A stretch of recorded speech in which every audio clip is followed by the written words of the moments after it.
my pleasure to call Michelle Pollack, chairperson of Wizo UK, on the stage to introduce our next speaker. Michelle Pollack. It's my pleasure to introduce our guest speaker this morning, Maxine Fassberg. Maxine was educated at the Hebrew University of Jerusalem, obtaining a BSc in 1978 and a master's and a diploma in education. Her professional career began as a chemistry high school teacher in Jerusalem. In 1983, Maxine moved to the States, joining the Intel Corporation, and has held numerous positions since then, both in the USA and Israel. In 2004, back in Israel, Maxine was appointed as an Intel Corporation vice president. In 2009, and in recognition of Maxine's contribution and commitment in enabling and encouraging other technical women to advance their careers, she was inducted into the Women in Technology International Hall of Fame. She is engaged in many activities directed towards enhancing Intel's brand and proliferating Intel's values in the community. Most notably is her involvement in advancing STEM education in Israel, forming strong connections with the Ministry of Education. In 2014, Maxine was chosen to be one of 14 Israeli women to light the country's Independence Day torches. This ceremony was dedicated to the era of women, accomplishments, and challenges, focusing on women who have made a significant contribution to Israel. Her topic today is diversity and employment. Ladies, I give you Maxine Fassberg. Good morning, ladies and gentlemen. By the way, I don't know if you all know, but women in England got the vote in 1928. A woman in France got the vote in 1944. And I'm not sure how much progress we've made since then. So I really appreciate all of you and what you do. Unfortunately, it's not a level playing field and our job isn't done. So this morning, I'm going to share with you some really unpleasant data. We politically correctly called it eye-opening data. I'm going to share with you my thoughts around the importance of diverse employment, a little bit about my career in learning. I'll talk to you briefly about diversity at Intel, and I'll end with some closing advice. Since we're about 15 minutes short of time, I am going to try and go through this pretty quickly, but I'm more than glad to have questions from anywhere in the floor at any time. If I say something that either upsets you, irritates you, or you want to comment on, just put your hand up. There is a microphone moving around. So if we look at what the world looks like, it's not a very pretty picture. We still have 2/3 of 750 million women are illiterate. And that's pretty sad. We see very large gender gaps in their ability to use the internet. And we use the internet only as a reflection of how advanced and how integrated into the society women actually are. And I think the most upsetting data point on this factoid sheet is that we have 66 million young girls who don't go to school. Now, the reason that this is so obviously devastating is because this tells us what their future is going to be like. If they don't go to school, their fate is sealed there and then.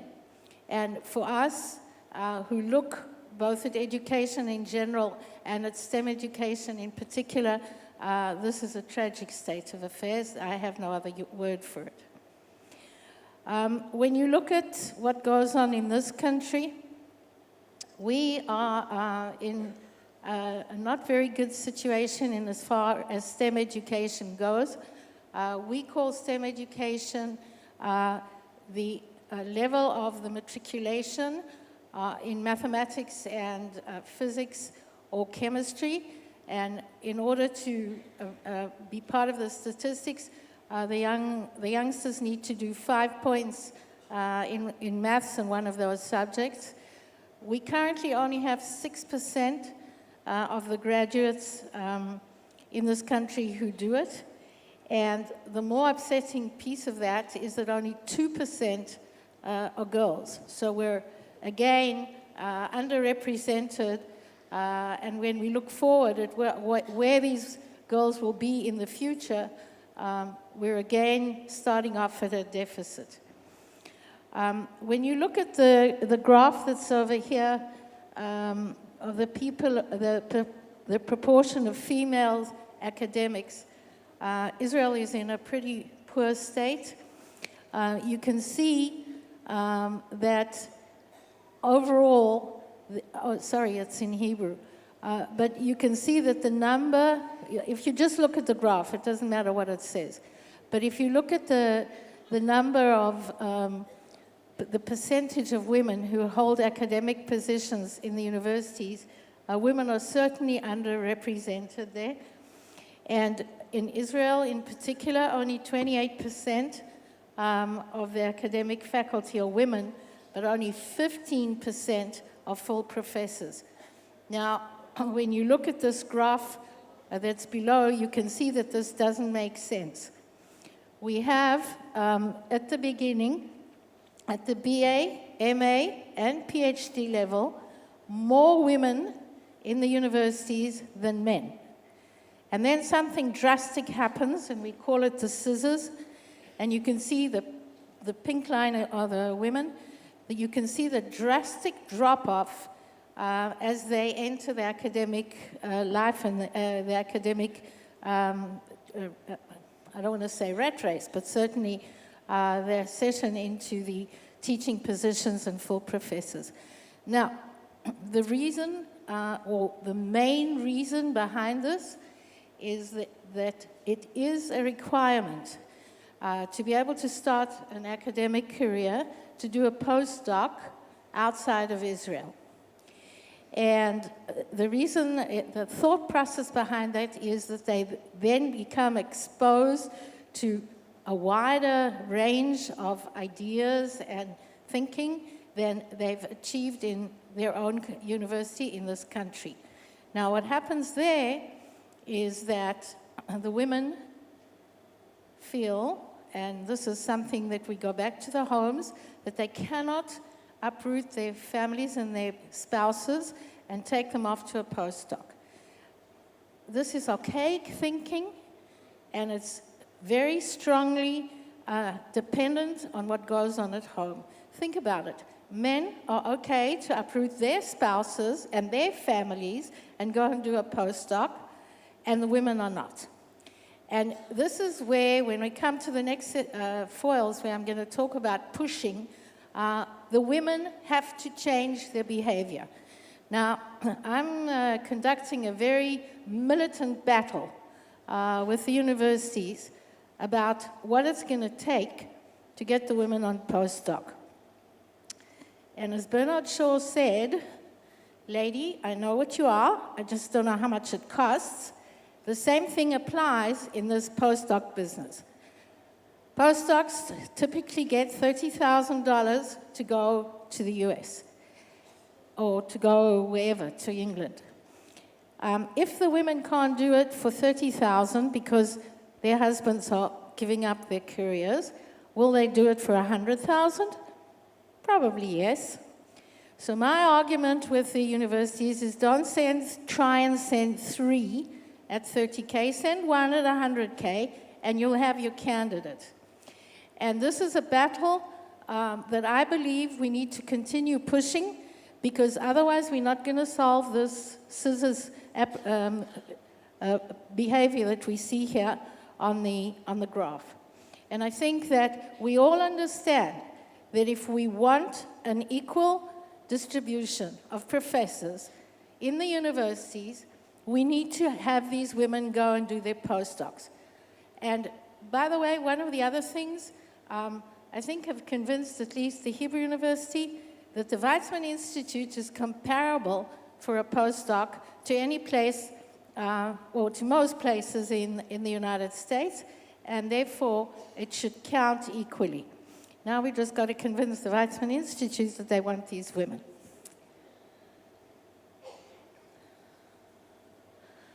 Okay, I'm not going to go into this. I'm sure you've seen this during the week. This is already, you've been here a couple of days, but we do see a wage gap, and there's a 24% wage difference in the overall labor market, and women with the same college degrees will make 61% of what the men make. This is untenable in a country which purports to have equality between the genders. It is very far from being true, and I think that we still, that's why I say, how much progress have we made in the last 100 years?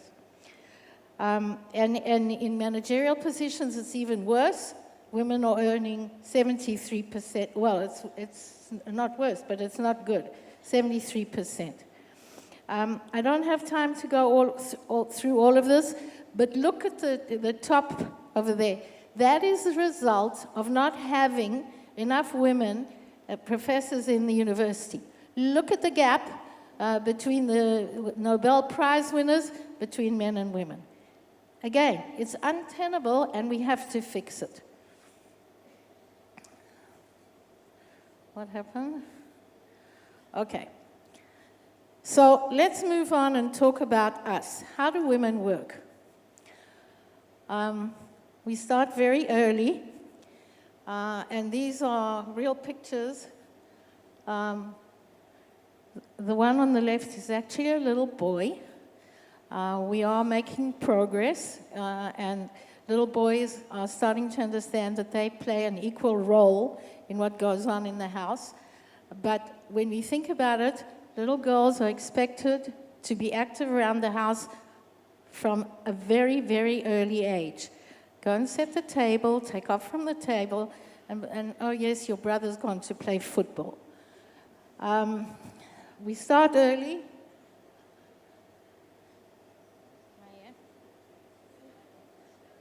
Okay, we work hard. Now, I think this is a cartoon that says it all, okay? Mom, why that sign when the little boy sees a sign that says caution, men at work? Have you ever seen a sign that says women at work? Never. Women work all the time, but when men work, they need to put up signs. I'm sorry if that sounds offensive to the two brave gentlemen that I see in front of me, but I think it comes to illustrate a point. Back to the caves, right? We've been doing multitasking. I mean, look at that woman who's got the baby on the one hand, the coffee on the other, and the computer in front of her. The men went out to hunt. The woman had to take care of the fire, take care of the children, feed them, and make sure that everything else was in place. So we've been practicing multitasking for millions and millions of years, and that's the way we work. Now, when we come to why it's important to include gender diversity in the workforce, you will see that this is one of the strong skills that we actually bring to play. We work forever. And this is a real picture, and I think that for some of us, when we think of, sometimes people ask me, when are you going to retire? And I say, well, my payroll, my personal payroll, appears to keep growing, because as my children get married and they bring their spouses, and as my children have grandchildren and the grandchildren join the payroll, I'm going to be working forever. So I think a lot of you can really identify with that statement. Now, they often say, what do women need? Women, and this is a wonderful example of a network, okay? Women must have networks. because the Old Boys Club is the strongest network in the world. And in any environment, you will find the Old Boys Club. In Israel, the Old Boys Club starts in the army, and even though women go to the army, it's not the same thing. So we have to be able to enable women to have a strong network, both formal and informal, and part of what we do in big companies like Intel is we provide the networking capabilities for the women. They need to be heard and understood because it's often what's not said that is what is the most significant. And if you don't know how to listen for that, you will not, or the women will not be heard and understood. Women always wait for the men to finish before they raise their hand, and they always raise their hand. The men's never do. And by the way, when a woman needs to leave a meeting, a man will stand up and say, I have to leave, bye, and walk out the room. The woman will say, you want to tell me? I got to go to the dentist, I got to pick up my kid at school, my mother-in-law's sick, my brother-in-law just died. There's full of explanations, okay? And this is something that as we teach women how to present themselves, and as we try and work on, and that creates a really problematic perception, okay? But it's no different if you just get up and say, bye, I have to leave. It's something that we have to work on, and it's something that we have to enable women to believe that it's legitimate to get up and say, sorry, I have to go. See you tomorrow. The last thing is women really want to be part of a team. Now, this is a really interesting thing. We just had the launch of Intel's most successful product ever, in the words of the CEO. The product is called Skylake, doesn't matter. It's a chip. Now, the design team of the chip was led by Shlomit Weiss out of IDC in Haifa. Shlomit, obviously, is a lady. And all the things in the newspaper said, what a great job the team had done in bringing Skylake. The previous chip, which will be unnamed, was led by a man, and what did it say? It said, look what Moshe did to bring the chip, right? So women attribute success to team efforts, and men attribute success to their personal, and this is just a different way of behavior. It's not a value judgment, it's different, and we have to recognize it.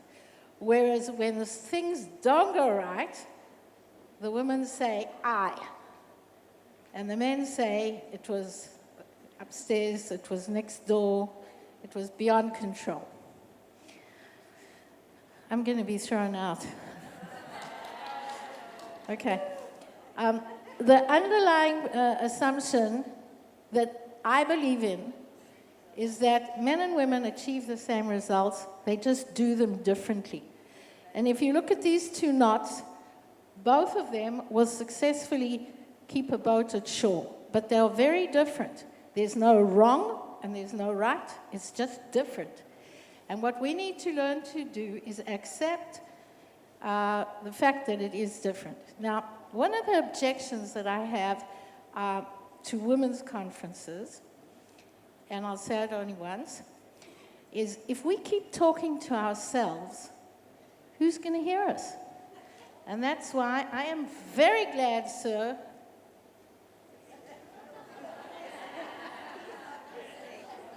I'm very glad to see you, and I'm very glad to see you, and I'm very glad to see you too, and I'm very glad to see you, sir. But you see, the thing is, it doesn't work like that. If we have to pick them out and we're counting, nobody's listening to us. So next time you have a Wizo conference like this, please invite the men. They might hear something that we want to tell them. They're sleeping. Oh my God. Tell them I'll give them a special session, but it will cost them. Okay. So you ask what it's, and this is where I need the men in the room. Why? Why do we need the women? And the true answer is that if we keep building teams out of single thinking, single capability, we get very narrow answers. If we build teams that include diverse thinking and diverse behavior, we get much more comprehensive and better answers. And that is proven in any statistics that's been done, looking at the Fortune 500 of companies who are inclusive all the way to the top, to the boardroom, have much better results than companies that don't. Now, this is all about unconscious bias. Men don't think that they're being that they're biased. They don't believe that they make decisions that are not based on equality and equal opportunity. But what can I tell you? If you have a brain, you're biased. We're biased too, but we're biased in different ways.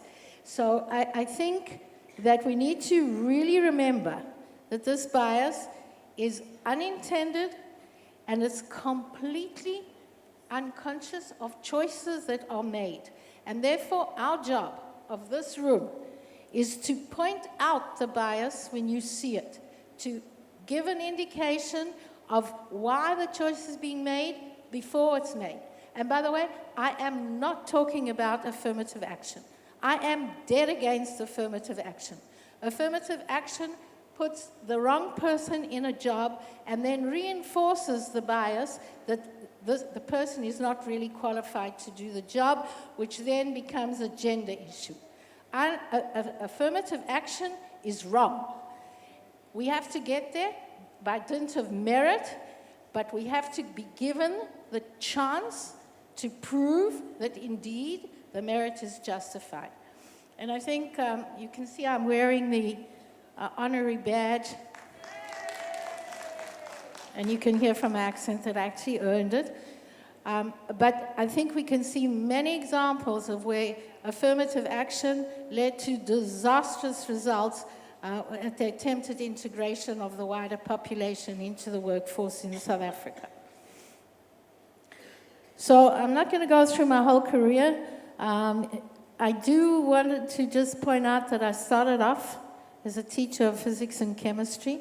I probably have never stopped being a teacher. To this day, that's what I do. I was hired, as was pointed out, in 1983 and sent to Arizona for training with my husband and my 3-year-old son at the time. I was promoted on the basis of being a very good engineer, but I was a terrible group leader. We had no training in those days. I was later sent, for my sins, I think, to work again as an engineer in research and development. I came back to Israel and established the public affairs department. Don't ask me why Dov Fruman decided that a chemistry graduate needed to do this, but he handed me the microphone and said, go and explain the floating point error to the press. And it's just amazing what you can do when you have to. And we'll come back to that in a minute. I was appointed as the Fab 18, the factory in Kiryat Gat, the first factory in Kiryat Gat, engineering manager, then factory manager. And this is the ceremony of the VP inauguration, the vice president's inauguration in Intel Corporation. My beloved husband actually bought himself a suit and put on a butterfly, as you can see. This was probably the most contentious part of our then 25-year relationship. I have to do what? Then in 2007, I was appointed as the general manager of Intel in Israel, and that is the prince. That is Eli, my grandson. That's the best promotion I ever got. Yeah, I know, he's a boy, but we forgive him for that. And by the way, My daughter-in-law is in the process of failing a second time because the one in March is another boy, but I told her 2 boys is a sign that the third one will be a girl. Not true? No, don't tell me that. I've got hope. My heart's filled with hope. Okay. One of the things that I want everybody to remember is, in order to be successful, you have to get to your passion. You cannot work in a situation where you're doing what's right for everybody else. You have to do it because you believe in it, because you're passionate about it. And by the way, I manage a workforce now. Intel Israel is 10,000 employees.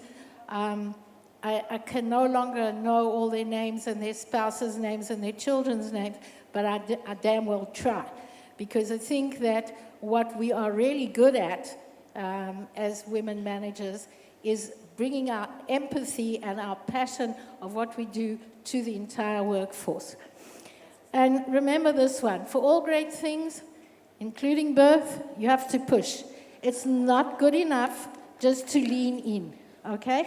And I have a lot of respect for the book that Cheryl wrote, which was called Lean In, but it's not enough. It's not enough. To get us where we need to go, we actually have to push.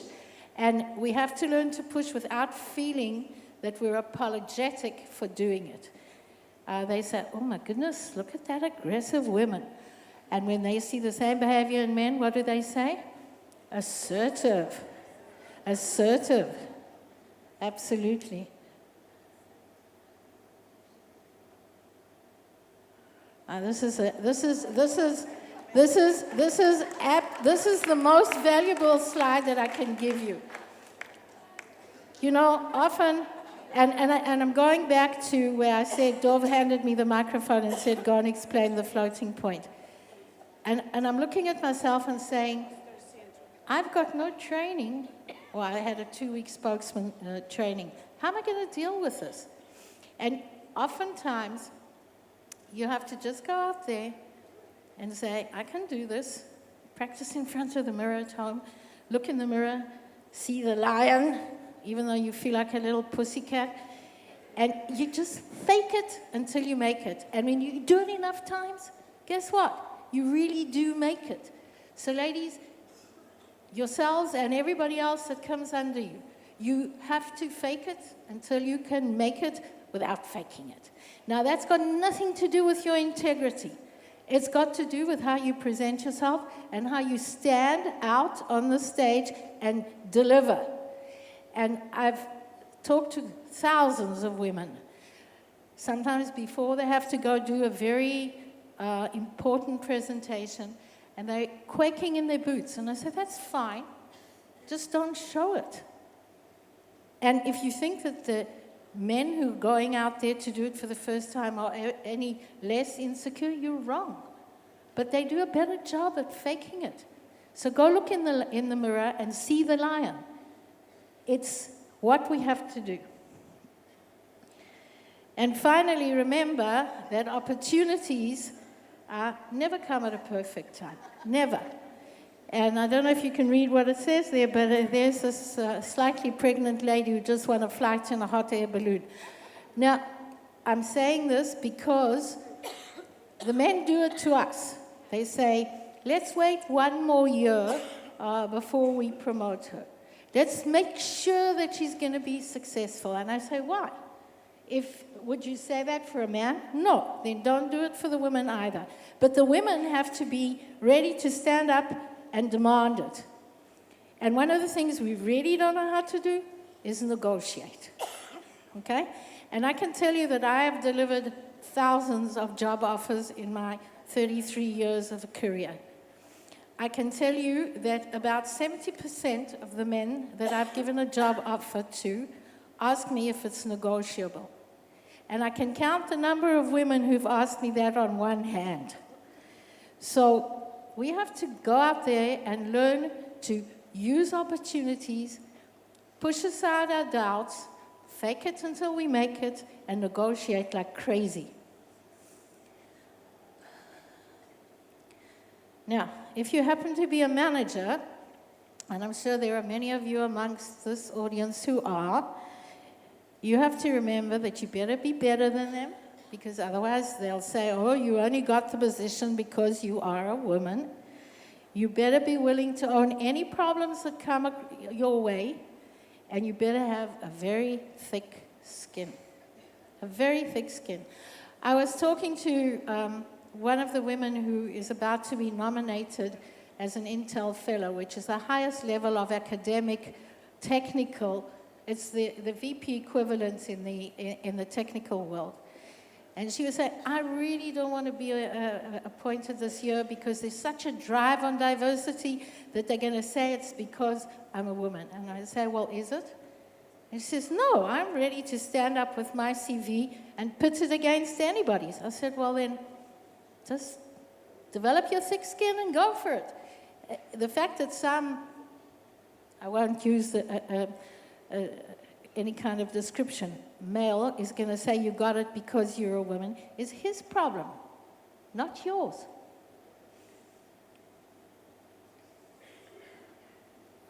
They tell us that we won't be liked. And I say, really?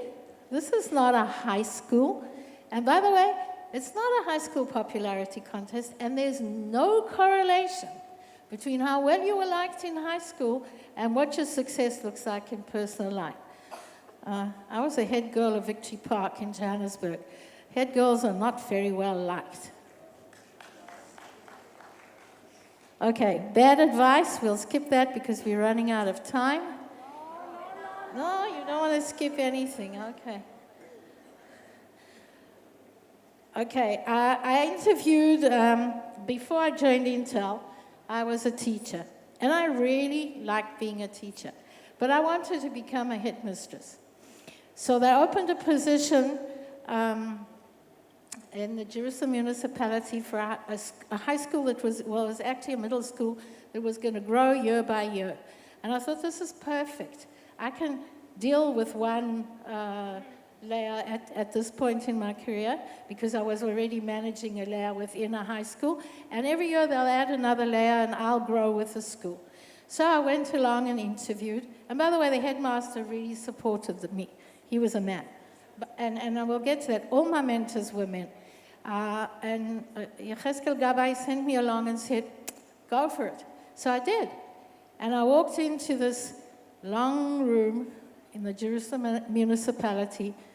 Only men, most of them very religious, sitting on both sides of the table. It was probably the most intimidating interview I'd ever had in my life. Not that I'd had too many by then. And they looked at me and they listened to me and they said, come back in 20 years. You're much too young. And by the way, that was the year I quit and went to Intel, and the rest is history. So when they tell you you're too young, don't believe them. We already talked about they won't like you. They will tell you. I mean, have you ever, those of you who have been interviewed and interviewed, they never, ever ask a man how they're going to balance their work and their life. They never ask that. They never say, how many kids have you got? What are you going to do with them? But a woman comes along and they say, how many kids? 4. No. How are you going to manage this? It's no longer legal to do that. Doesn't mean to say it doesn't happen. But be prepared for the fact that they will tell you that you're going to have to change the way you run your life. And by the way, it's not such a problem. Because we were in the caves and we knew how to do it all in multitasking, we still know how to run our houses, cook the meals, and bring up the kids and do a 150% workday wherever we work. By the way, my only advice on that is outsource whatever you can. Try not to outsource your kids and your husband.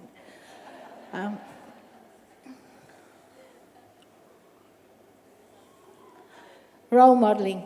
That's why I'm here. People learn from what we see, not from what we tell them. And all of you need to get out there and be there for the young women to know that it is possible to have a career and to bring up a family and to do it all. And Yeah, you sleep very little, but we're used to that anyway.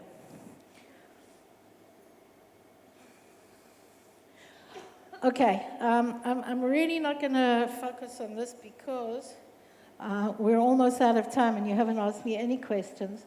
But we do a huge amount of things in Intel to help the women grow and make sure that they get a fair chance at everything that's there.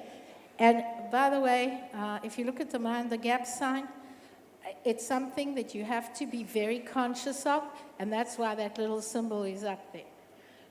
I do think that our problem in Israel starts in the homes. I wrote a pretty nasty article in an interview that I did in Yediot Achronot before the last holidays. And of course, the heading they chose was, the CEO of Intel Israel says, Israel is a very chauvinist society, and I don't take it back. We are. And I can go into lots of stories about that. But if you work on it, you get there. And if you look at the bottom line there, 40% of the staff of the factory, the big factory in Kiryat Gat, are women. It took me 18 years to get there. I hired them in 1996 as the engineering manager and just kept pushing and pushing and pushing their development so that this is the result. The real test will come since I'm no longer directly in charge of the factory, whether the legacy survives and whether the work that I did with the men to bring them to the fact that it's the right thing to do for the business is maintained. So in summary, I think what's written there is the real bottom line. After so many years and looking back and saying, okay, how much progress have we made since we got the vote? We could all just give up and go home, but we don't. And I say it again and again, we can't give in and we don't give up. And with that, I'll stop right there, and if there are any questions, I'll be glad to answer them.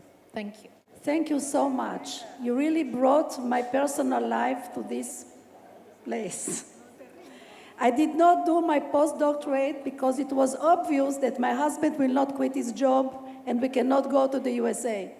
But I still got a lot of help from my husband. And one thing that we have to do is educate our husbands.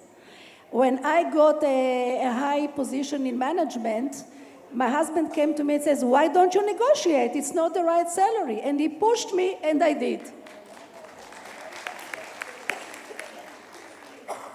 Thank you. I am sure that none of us could do it if we didn't have very supportive husbands. It was mentioned that I lit the torch at the independence ceremony. And I must say that I specifically called out my beloved because without him, I wouldn't have been there.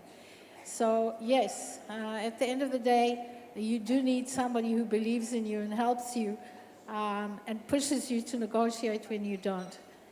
Any other? Thank you for your comment. Yes.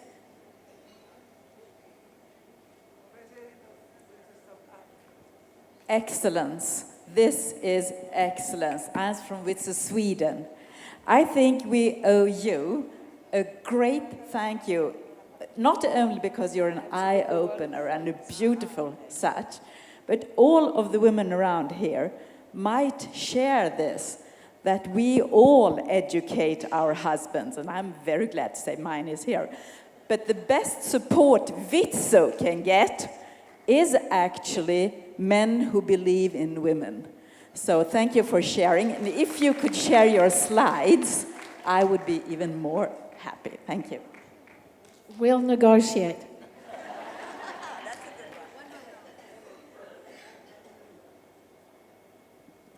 Maxine, thank you so much. And I think all Wizo women are achievers because we really believe in what we do.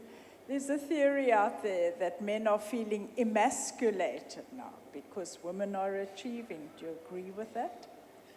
So I think the best thing I heard recently was the recently elected Prime Minister of Canada. He was being interviewed when he announced that he was about to put 50% of his cabinet as women. And some man stuck a microphone in his face and said, "Why are you doing this?" And he gave a short and sweet answer. And he said, "Because it's 2015. And say no more. And I think that this business of emasculation and all the rest of it is a non-relevant and non-starter preposition. We are 50% of the world, and guess what? We want 50% of the goodies. And if, as a result of that, some of the less successful men are going to lose their somewhat undeserved seat at the table, so be it. The world will be better if we take the best of everybody and not the best and the less best of 50%. So I don't go for that. And thank you for the scarf. I want, just a minute. I'm Gila Oshrat, I'm the chairperson of Wizo Israel. First of all, I want to thank you for your great lecture. I think that you speak to most of the women here are convinced about everything you said, and that's why Wizo is here. But what I wanted to say is to thank you, because we have collaboration with Intel, and we have a project. Intel asked Wizo to make a project of empowerment women in Intel. So thank you very much, and we are going ahead. So that's it. Can I just call on Simone Grauman? One moment. I'm president of Wizo Germany. Yes. I'm calling Enarchi, former president of Wizo Switzerland, for the vote of thanks. Thank you, Simone.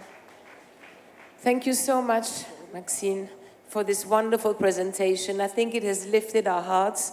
We know deep down all the strength, and we want to strive, and we want to make a, how would I say, not a better future, because we know where we stand today. But we do need this strength. We do need to be reminded of all the things you said this morning, and we do need to be empowered. And we also need to educate all those around us, especially the men, may I say. We need a wonderful organization, and as you know, we have the same projects in some of the men's organizations, and we do still struggle, I speak to the executive here, to raise the same amounts. Why? Because we're women, and this is a reality. So this is, I think, what we have to look forth now. We have to assume that we are exactly on the same standard as the men, that our job is exactly the same. We're better. Well, I didn't want to say that this morning, but I have a question for you. I have been leading the Swiss Wizo for several years, and I live in Switzerland. I wasn't born there. But I was looking, do you know when we had the right of vote in Switzerland? Not so long ago. It's only 40 years that women have had the right of vote. Can you imagine? In Switzerland, where this year we have Davos. Switzerland was one of the last. Was one of the last, way after Germany and many, many other countries.